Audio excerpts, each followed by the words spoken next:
오늘의 헤드라인입니다. 정부가 올해를 인공지능 강국 원년으로 삼고 인공지능 반도체에 10년간 1조 원을 투자하기로 했습니다. 또 올해 AI 전문 인력 1,000명을 육성하고 초중등학교 중 AI와 소프트웨어 시범학교 150개를 선정하기로 했습니다. 신종 코로나 바이러스 폐렴이 중국 주변국으로 확산하고 있는 가운데 우한시에서는 두 번째 사망자가 나왔습니다. 우리 방역당국은 사람 간 전염 가능성을 배제할 수 없다며 확산 방지를 위해 지역사회의 대응을 강화하기로 했습니다. 호주 산불이 5개월째 이어지면서 남한 면적보다 넓은 산림이 불에 타는 등 산불 피해가 점점 커지고 있습니다. 호주 산불로 인한 연기는 지구 전체로 퍼지고 있는데 여기서 나온 이산화탄소가 지구 온난화를 가속화할 것이란 우려가 나오고 있습니다. 과학본색에서 자세한 내용 알아봅니다. 지난 12일 필리핀의 탈화산이 폭발해 큰 피해를 남기면서 백두산 폭발을 소재로 한 영화 백두산이 주목받고 있는데요. 영화처럼 진짜 백두산이 폭발할 가능성이 있을까요? 오늘 궁금한 S에서는 백두산 화산 폭발에 대해 알아봅니다.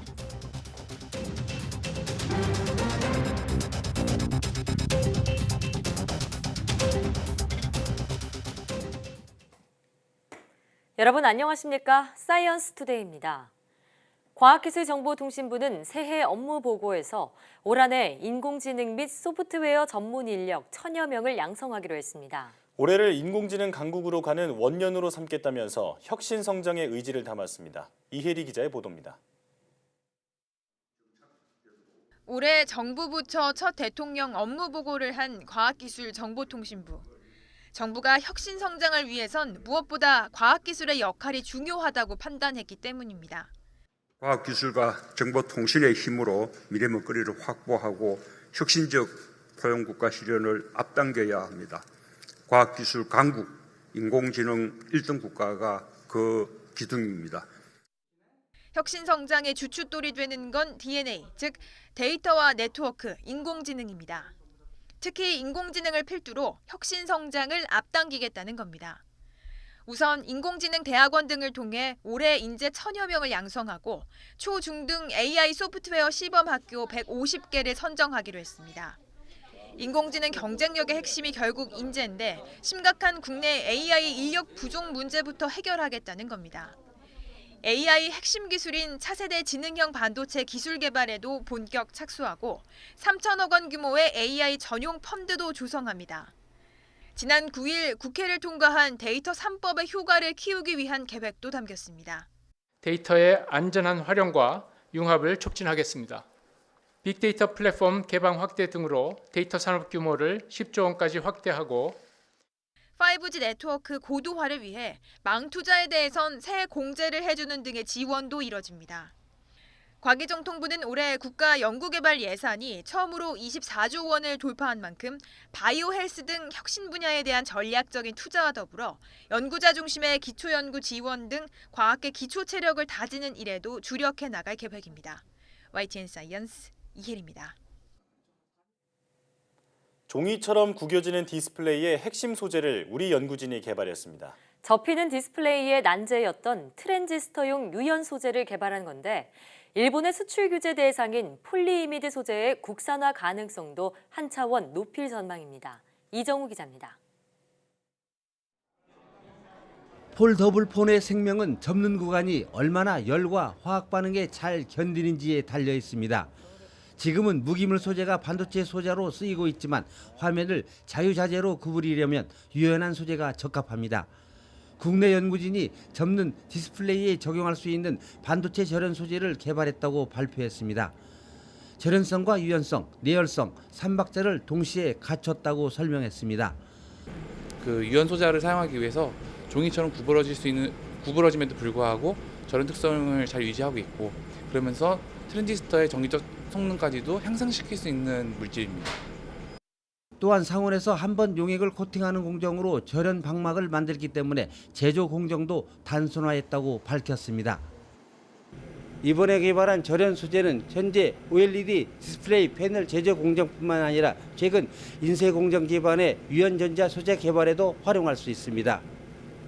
일본 무역 분쟁에서 이제 나타난 것과 같이 기능성 폴리미드 소재를 국산화하는데 큰 이제 의미를 가질 수 있을 거라고 생각을 하고 있습니다. 포항공대 정성준 교수팀과 공동으로 진행된 이번 연구 성과는 재료화학 분야 세계적 권위지에 실렸습니다. YTN 이정호입니다. 한국에너지기술연구원이 세계 최고 수준의 고온 고분자 연료전지 기술을 바탕으로 연구소 기업을 설립하고 건물용 5kW급 고온 고분자 연료전지 시스템 사업화에 나섰습니다. 이 기술은 전기와 온열은 물론 냉열까지 3중 열병합 발전이 가능하며 연료전지 전기 효율도 54%로 세계 최고 수준입니다. 해외 연구진이 비둘기의 깃털을 이용해 비둘기 모양의 비행 로봇을 만들었습니다. 로봇은 실제 새처럼 하늘을 날 수 있고 방향도 자유자재로 바꿨습니다. 이성규 기자입니다.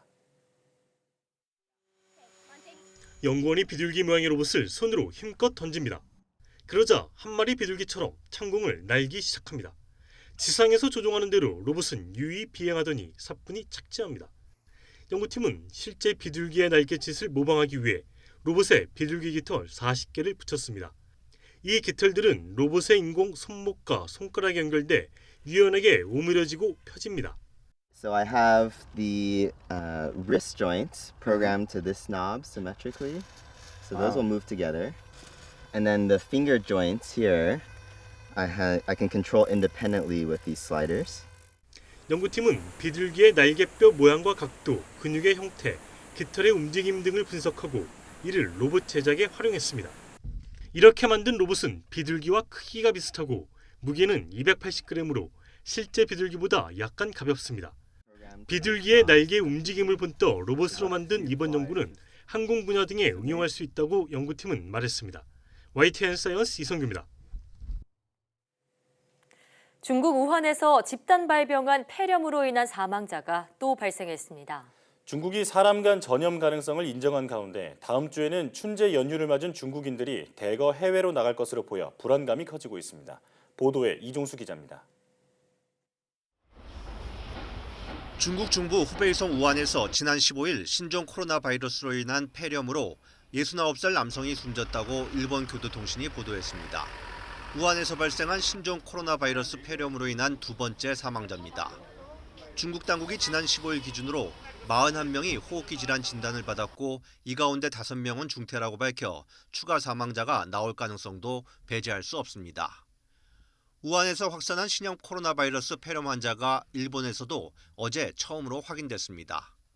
新型コロナウイルスに関連した肺炎の患者の発生が国内で確認されたのは今回が初めてでございます。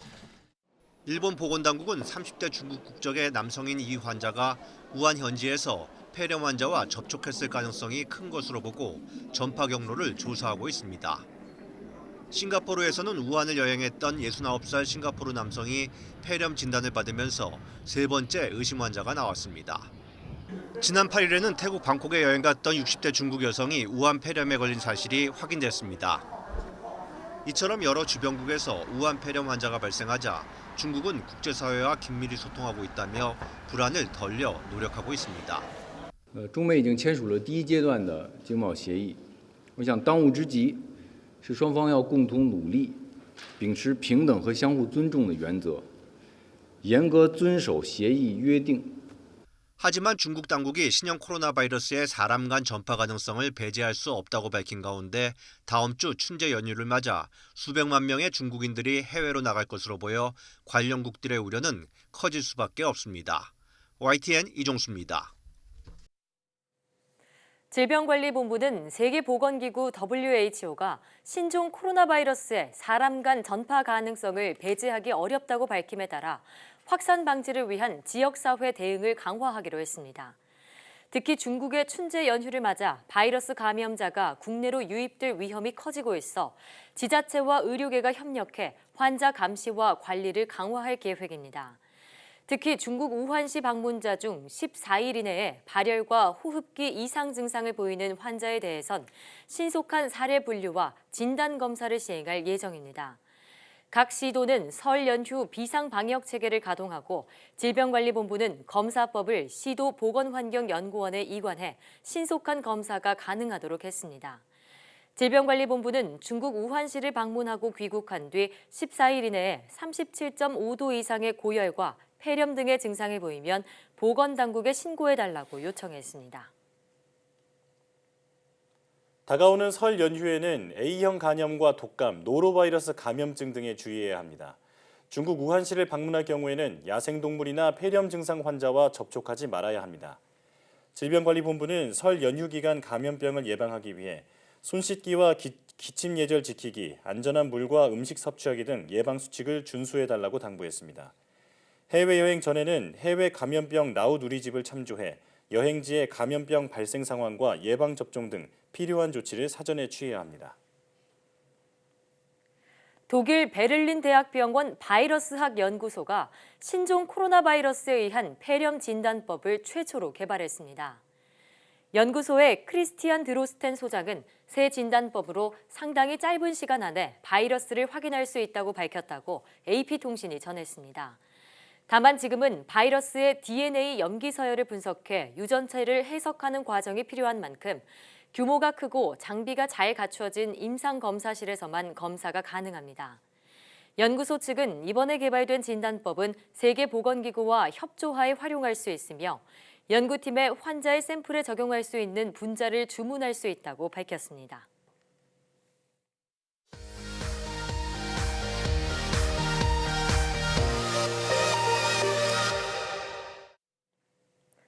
화제의 뉴스를 골라 과학 기자의 시선으로 분석하는 과학본색 시간입니다. 이동훈 기자와 함께하겠습니다.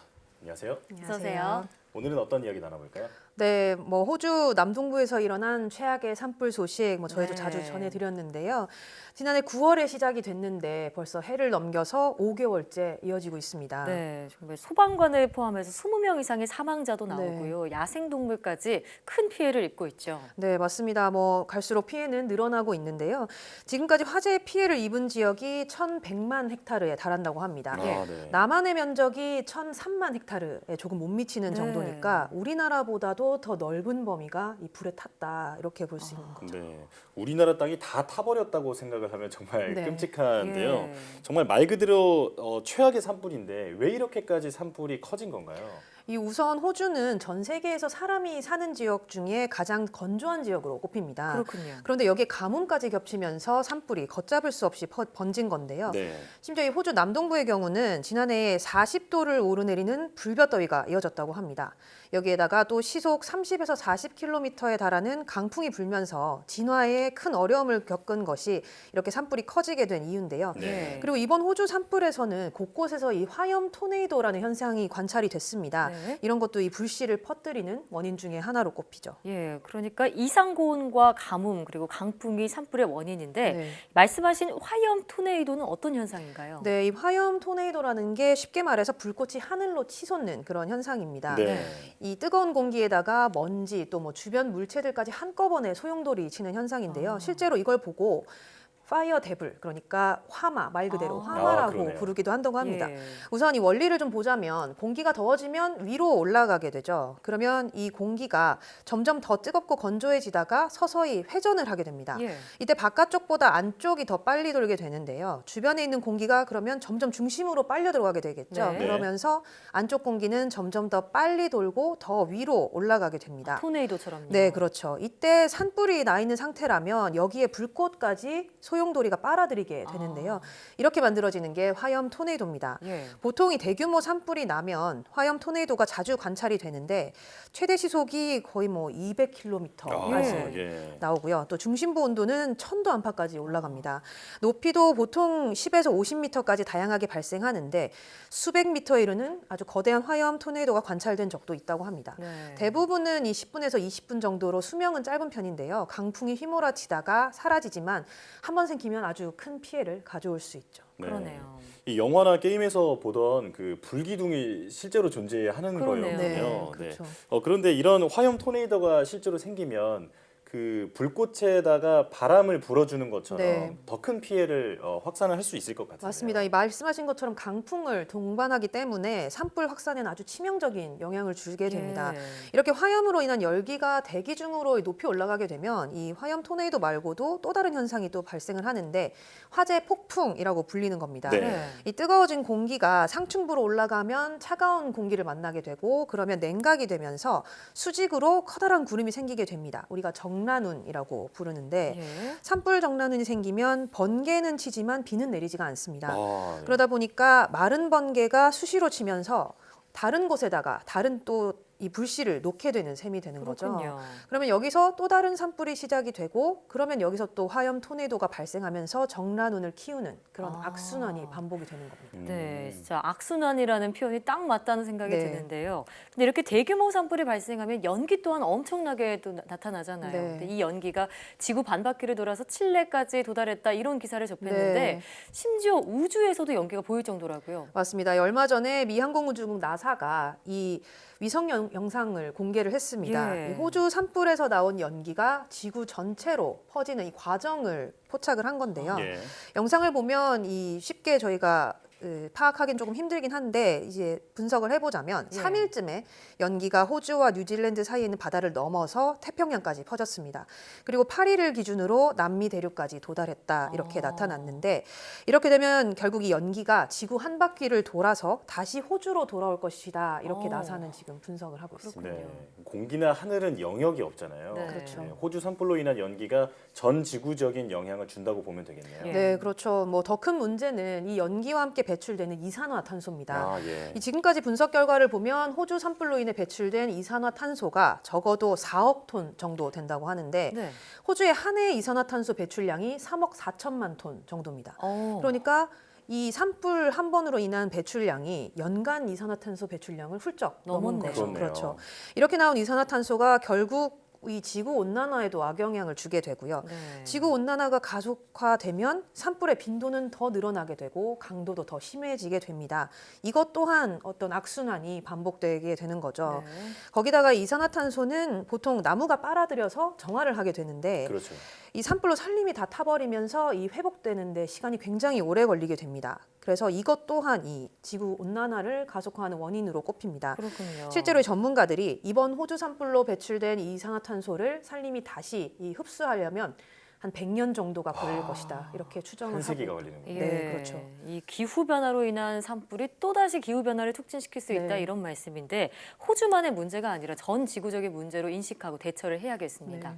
그런데 이 피해가 인류뿐만이 아니라 야생 동물에게도 엄청나게 미치고 있죠. 네, 그렇죠. 뭐 많이들 보셨을 텐데 불길이 거의 뭐 최대 시속 같은 경우는 60km에 네. 달할 정도로 빠르게 번지는 바람에 야생 동물들이 미처 피할 틈이 없었습니다. 네. 특히 나무에 붙어서 생활하는 코알라라든가 날다람쥐들의 피해가 컸는데 호주에는 유난히 토착종이 좀 많잖아요. 네. 우리가 알고 있는 뭐 캥거루라든가 코알라, 오리너구리 이런 동물들은 호주 대륙에서만 서식하는 아주 귀한 종들입니다. 아, 예. 그런데 이런 동물들을 포함해서 이번 산불로 희생된 동물이 약 10억 마리 정도 지금까지 이제 추정이 된다고 합니다. 예. 네. 그런데 여기에 무척추 동물들, 뭐 개구리라던가 어떤 무척추 동물들은 포함되지 않았다고 하거든요. 아, 그러니까 이런 동물들까지 다 고려를 한다면은 이 산불로 영향을 입은 동물들이 훨씬 더 늘어나겠죠. 늘어날 수밖에 없죠. 네. 네.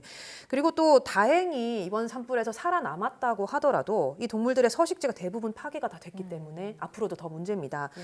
뭐 전문가들 말로는 이번 산불로 이 멸종 위기에 있는 100여 종 정도의 생물이 서식지를 다 잃어버렸다 이렇게 지금 얘기를 하고 있습니다. 네. 지금 영상에서도 확인을 했지만 코알라나 캥거루가 이제 피해를 입고 구조되는 모습 보니까 정말 안타깝더라고요. 네. 제가 알기로 원래 코알라나 캥거루가 사람을 그렇게 좋아하는 동물은 아닌데 물을 달라고 이렇게 사람을 찾아다닐 정도로 네. 하니까 가슴이 정말 아픕니다. 예. 그래도 반가운 소식이 하나 있었는데 이번에 큰 비가 내리면서 호주 산불이 좀 진화가 될 것이다 라는 예측이 있었는데 어떤가요? 네, 뭐 다행히 이번 주말까지 뭐 호주에 30에서 많게는 80mm까지 비가 내릴 것이다 이런 예보가 되고 있는데 특히 산불 피해가 가장 큰 지역인 뉴사우스웨일즈에도 큰 비가 내렸다고 합니다. 네. 그런데 이 산불 규모가 워낙 크다 보니까 이 강우량이 아직은 턱없이 부족한 상황인데요. 네. 일부 지역의 경우는 불길이 잡히는 듯 하다가 아직까지 이 진화에 큰 도움이 되지 못해서 다시 산불 대피령이 내려지기도 했다고 합니다. 네. 근데 비가 많이 내려도 지금 산림이 잿더미로 변해버렸기 있기 때문에 네. 산사태가 발생할 우려도 있다고 맞습니다. 하더라고요. 네. 기후 변화에 대한 지구의 경고를 더 이상 무시하면 안 되겠습니다. 오늘 말씀 잘 들었습니다.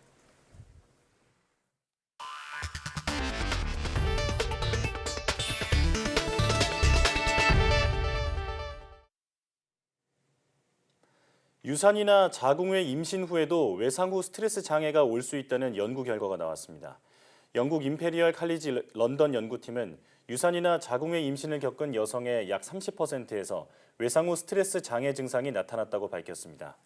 이런 증상은 시간이 지나면서 줄어들기는 했지만 9개월 후에도 증상이 계속됐습니다. 연구팀은 유산이나 자궁 외 임신을 겪은 여성은 일정 시간 간격을 두고 정신건강 검사를 받을 것을 권고했습니다. 기초 화장품으로 스킨이나 로션 말고도 수분 크림 많이 쓰시죠? 촉촉함을 더하기 위해 쓰는 제품들인데요. 그런데 저마다 보습력이 다르고 가격도 7배까지 차이가 났습니다. 박소정 기자가 전해드립니다. 피부를 촉촉하게 해준다는 수분 크림은 이제 필수 기초 화장품 가운데 하나가 됐습니다. 국내 화장품 시장에서 수분 화장품 비중이 30%에 이를 정도로 시장 규모도 커졌습니다. 스킨 로션만 바르면은 뭔가 잘 때 좀 자고 일어났을 때 좀 건조하다고 많이 느껴서 겨울에는 이제 많이 건조해서 얼굴이 땡기니까 찾게 되는 것 같고 보습력이 얼마나 되는지 그리고 한번 발랐을 때 그게 얼마나 오랫동안 가는지 그런 걸 많이 보는 편이에요. 촉촉함이 얼마나 오래 가는지, 즉 보습력이 핵심 성능인 수분크림. 한국소비자원이 많이 팔리는 제품 10가지를 분석했는데 바른 뒤 30분이 지났을 때는 큰 차이가 없었지만 4시간이 지나자 피부 수분 함유량 차가 커졌습니다. 보습력을 3단계로 나눴을 때 더 페이스샵과 미샤, 비오템, 아이오팩, 히엘까지 5개 상표의 제품은 매우 우수로 평가됐고 마몽드와 빌리프, CMP 제품은 우수, 닥터자르트와 이니스프리는 별 1개로 상대적으로 낮았습니다. 보습력 시험은 팔 안쪽 부위에 대해서 저희들이 그 화장품을 바르기 전과 바른 후에 대해서 그 피부 수분 측정기라는 그 장비를 이용하여 측정을 한 결과입니다. 피부에 느껴지는 촉촉한 정도인 수분감은 모두 보통 이상이었는데 비오템 제품이 제일 크고 닥터자르트가 가장 낮았습니다. 끈적임이 제일 적다고 평가된 제품은 이니스프리, 제일 심한 건 미샤였습니다. 가격은 10ml로 환산했을 때 가장 싼 건 이니스프리였고 미샤와 마몽드도 저렴한 편이었습니다. 반면 비오템이 제일 비쌌습니다. 최대 7.4배까지 차이가 납니다. 몸에 해로운 중금속이나 보존제가 얼마나 들었는지 보는 실험에서는 모두 문제가 없었습니다. YTN 박소정입니다. 식품의약품안전처는 외식산업 발전으로 사용량이 늘고 있는 수입김치에 대해 국민 참여 실태조사를 하는 등 수입식품 안전관리를 강화한다고 밝혔습니다. 식약처는 올해 수입식품 유통관리 계획에 따라 수입김치를 취급하는 도소매업체와 음식점, 집단급식소 등의 유통실태를 조사할 계획입니다. 소비자식품위생감시원을 활용해 유통단계별 보관 상태를 조사하고 위생이 취약한 상태에서 보관된 제품에 대해서는 미생물 검사를 시행하기로 했습니다. 김치 수입량은 지난 2017년 27만 6천여 톤, 2018년 29만 4천여 톤으로 계속 늘고 있고 김치 안전성에 대한 소비자의 관심도 높아지고 있습니다. 이와 함께 식약처는 행정처분 이력이 있거나 수입 비중이 높은 업체에 대한 점검을 확대하고 과자와 건강기능식품 등 소비가 많은 식품과 해외에서 위해 정보가 나왔던 식품 등을 중점적으로 검사하기로 했습니다. 농촌진흥청이 땅에 씨앗을 심어 재배하는 딸기 품종인 씨베리를 국내 처음으로 개발했습니다. 농진청이 2004년부터 딸기를 자가 수정한 뒤 교배해 개발한 씨베리는 과실이 단단하고 당도가 높은 게 장점으로 1년 내내 꽃이 피고 열매를 맺습니다. 딸기 줄기를 심어 번식하는 기존 영양 번식법은 묘를 기르는 데 많은 면적과 노력이 들고 병원균과 바이러스 감염 위험이 커지는 문제가 있습니다. 식용곤충은 단백질 등 영양분 함량이 높아서 미래의 식량으로 꼽히고 있습니다.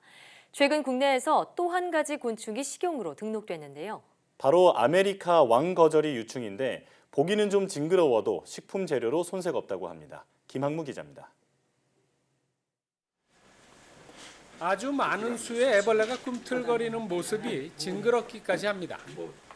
이미 식용곤충으로 널리 알려진 미럼보다 1.5배가량 커 슈퍼 미럼으로 불리는 아메리카 왕거절이 유충입니다.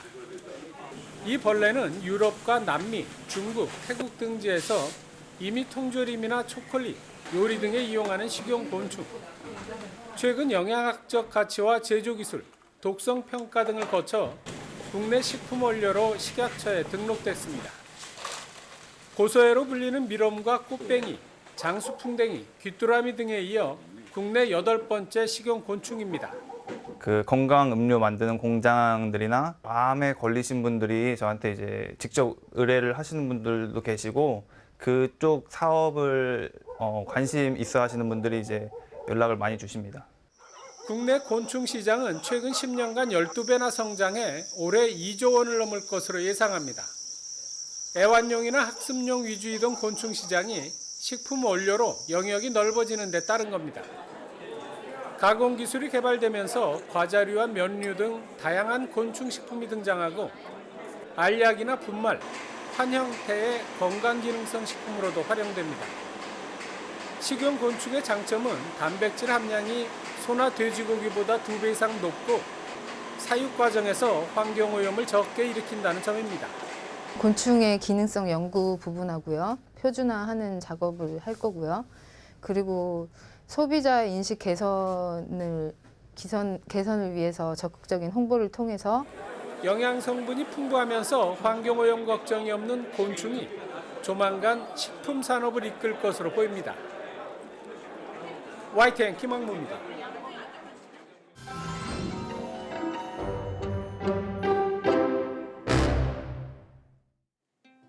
다채로운 과학 문화를 소개하는 과학 산책 시간입니다. 대중에게 과학 커뮤니케이터로 널리 알려진 원종우 씨가 공상과학 소설을 들고 독자들 앞에 나타났습니다. 바로 단편 소설 나는 슈레딩거의 고양이 로소이다인데요. 우선 이 책의 독특한 구성이 눈길을 사로잡습니다. 소설 앞에선 해당 작품을 읽기 전 배경이 되는 과학 지식을 짚어주고요. 소설 뒤쪽에서는 작품 내용과 과학적 사실을 연결해서 설명합니다. 이른바 앞설, 뒷설 형식은 소설을 더욱 친숙하고 흥미롭게 느끼게 하는데요. 이 소설의 배경은 과학기술이 발달한 미래 사회입니다. 미래에는 노화를 막는 약을 통해 영생을 누릴 수 있는데요. 불로불사의 약, 이터너티가 세상에 나온 순간 인류는 환호합니다. 그런데 사람들은 영원한 젊음과 삶을 얻는 대신 심한 결벽증과 대인기피증을 겪게 됩니다. 죽음에 이를 수 있는 가능성을 차단하려다 보니 생긴 문제인데요. 점차 세상은 냉혹하게 변해갑니다. 만약 이런 미래가 현실로 다가온다면 우리는 어떤 선택을 하게 될까요? 이처럼 이 책은 과학적인 상상력을 넘어 윤리적으로나 철학적으로 생각할 거리를 남깁니다. 인공지능과 자율주행 등 상상 속의 기술이 점차 가시화되는 시대, 그 속에서 인간의 본질에 대해 함께 고민해 보시죠. 지금까지 과학 산책이었습니다.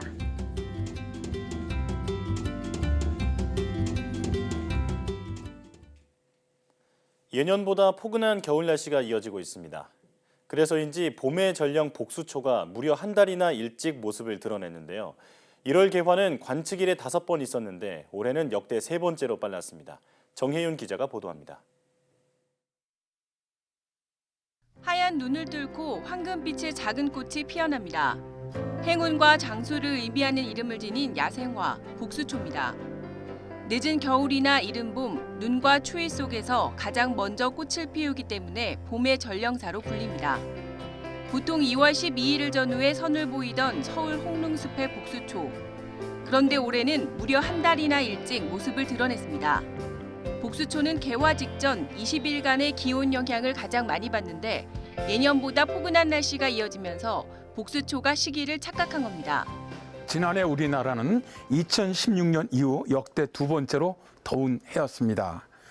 지난 12월과 올해 1월에도 예년 기온을 2도가량 웃돌고 있어서 남부뿐 아니라 중부에서도 봄꽃이 일찍 피는 현상이 나타나고 있습니다. 복수초가 1월 한겨울에 꽃을 피운 건 1995년 관측이 시작된 이후 모두 5번째. 올해는 지난 2016년과 2017년에 이어 3번째로 빠른 기록입니다. 2015년에 처음으로 1월 개화가 관측되었으며 지금까지 2018년을 제외하고는 모두 1월에 개화가 나타나고 있습니다. 과거에 비해서 높아진 겨울철 기온 때문에 복수초의 개화가 빨라지는 경향을 보이는 것으로 생각하고 있습니다. 전문가들은 남은 겨울에도 예년보다 따뜻한 날씨가 이어질 것으로 보여 봄꽃들이 서둘러 개화하는 혼란을 겪을 가능성이 크다고 전망했습니다. YTN 정혜윤입니다. 강원도 겨울축제장의 수질이 안전하고 깨끗하다는 조사 결과가 나왔습니다. 강원도 보건환경연구원은 평창 송어축제와 홍천 꽁꽁축제, 화천 산천어축제, 인제 빙어축제 등 축제장 4곳의 수질을 조사했더니 병원성 대장균과 중금속이 나오지 않았다고 밝혔습니다. 또 생물화학적 산소 요구량과 용존 산소량 등은 하천 생활환경 기준으로 매우 좋음 등급, 총이는 매우 좋음에서 약간 좋음 등급으로 나왔다고 설명했습니다. 강원도 겨울축제장은 평년보다 포근한 날씨에 얼음이 두껍게 얼지 않아 안전한 축제를 위해 개막이 1주에서 3주 정도 연기됐습니다. 당초 예정보다 일주일 늦은 지난 10일부터 시작된 홍천강 꽁꽁축제는 오는 26일까지, 평창송어축제는 한 달간, 인제빙어축제는 18일부터 다음 달 2일까지, 화천 산천어축제는 오는 27일부터 다음 달 16일까지 열립니다. 일본 후쿠시마 제1원전에서 오염수 증가 속도를 늦추기 위해 조성한 빙벽의 배관에서 냉각제가 또 누출된 것으로 파악됐습니다. 후쿠시마 원전 운영업체인 도쿄전력은 원전 건물에 유입되는 지하수의 양을 줄이기 위해 시공한 동토차수벽 배관에서 냉각제 누출이 추가로 발견됐다고 밝혔다고 교도통신이 보도했습니다. 앞서 배관 한 군데에서 냉각제가 누출된 것으로 파악됐는데 지난 15일과 16일 실시한 조사에서는 2호기와 3호기 인근의 배관 이음 부분 3군데에서 냉각제가 샌 것으로 확인됐습니다. 정부가 올해 재난 대응과 치안, 이상기후 관측 등을 위해 2.8GHz 폭의 주파수를 공급하기로 했습니다. 과학기술정보통신부는 관계부처와 함께 공공용 주파수 정책협의회를 열고 이 같은 내용의 2020년 공공용 주파수 수급 계획을 확정했습니다. 이에 따라 과기부는 2020년 공공용 주파수 수급 계획을 관계기관에 통보하고 각 기관의 사업 추진과 무선국 개설 일정에 맞춰 단계적으로 주파수를 공급할 계획입니다.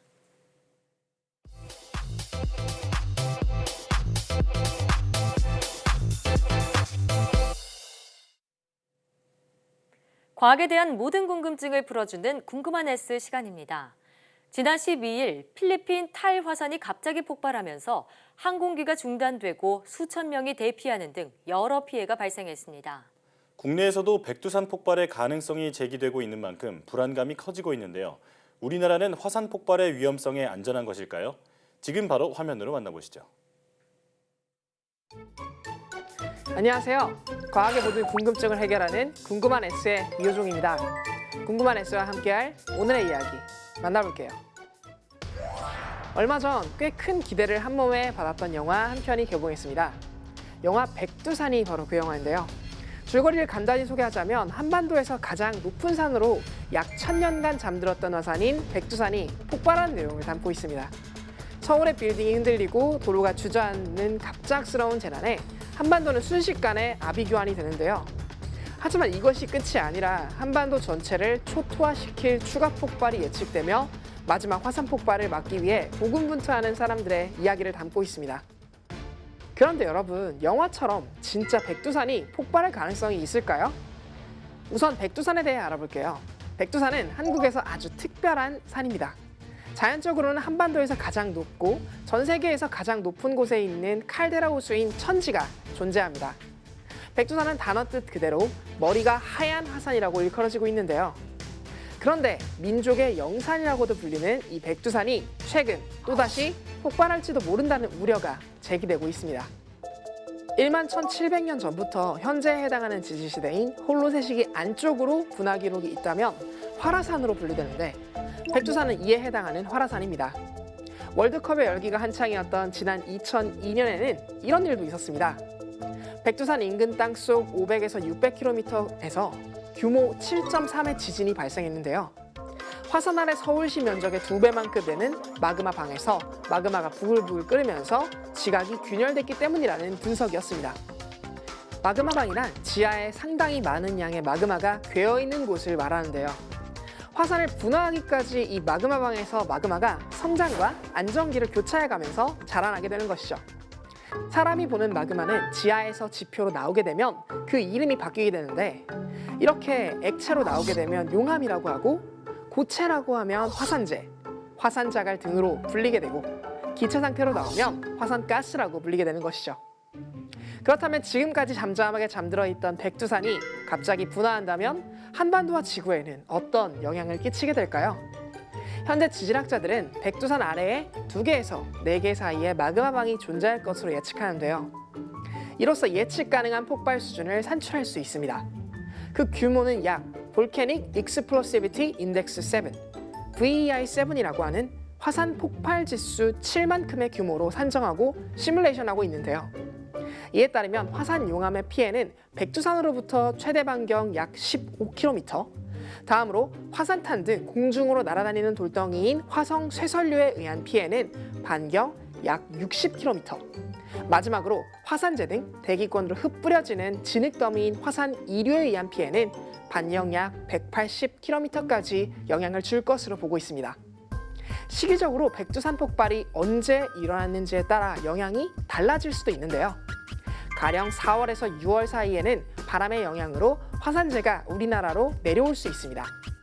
화산재로 인해 제일 먼저 항공 운행이 전면 중단될 것이며 심각한 대기 질 오염으로 인해 호흡기 질환을 앓고 있는 환자나 노령인구 사망 위험률이 매우 증가할 수 있습니다. 만약 화산재가 30mm 정도만 쌓여도 농작물의 90%가량이 파괴될 수 있으며 비닐하우스의 50% 정도는 붕괴할 것이라는 연구 결과가 있습니다. 사실 백두산 화산 폭발로 인해 가장 심각하고 직접적인 피해를 보는 나라는 당연히 북한입니다. 분화와 동시에 천지의 물이 흘러넘치며 대홍수가 시작되고 지구 반경 60km 이내의 주변 지역은 순식간에 용암과 화산재에 파묻히게 됩니다. 또한 백두산 천지 아래층에 압축되었던 이산화탄소가 한꺼번에 분출되면서 반경 50km에 있는 사람과 동물 등이 무방비 상태로 질식할 우려가 있다고 합니다.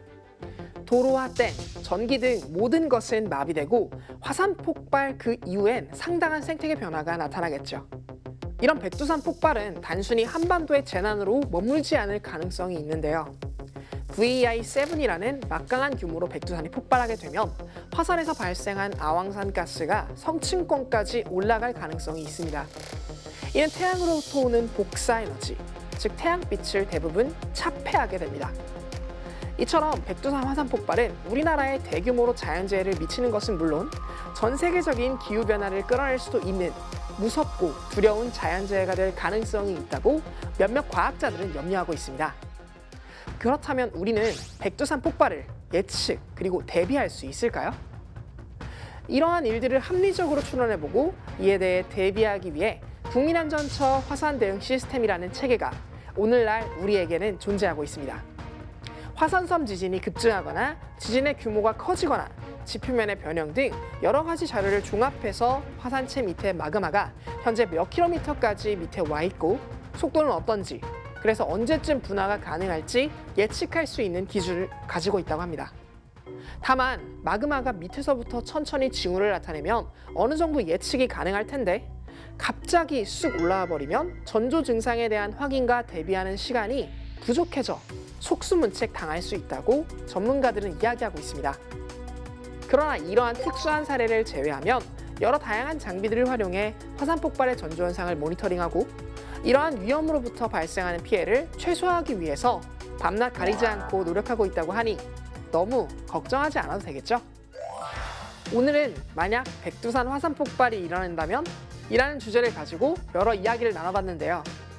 영화에서만 끝나는 게 아니라 백두산이 폭발하면 우리나라도 직접적 그리고 간접적인 피해를 받을 수 있는 만큼 백두산 화산 문화의 예측의 신뢰성을 높이고 좀 더 디테일한 연구가 필요할 것 같습니다. 그럼 궁금한 S는 여기에서 이만 인사드릴게요. 과학에 대한 궁금증이 있다면 언제든 유튜브에 사이언스 투데이를 검색해주세요. 이상 궁금한 S였습니다.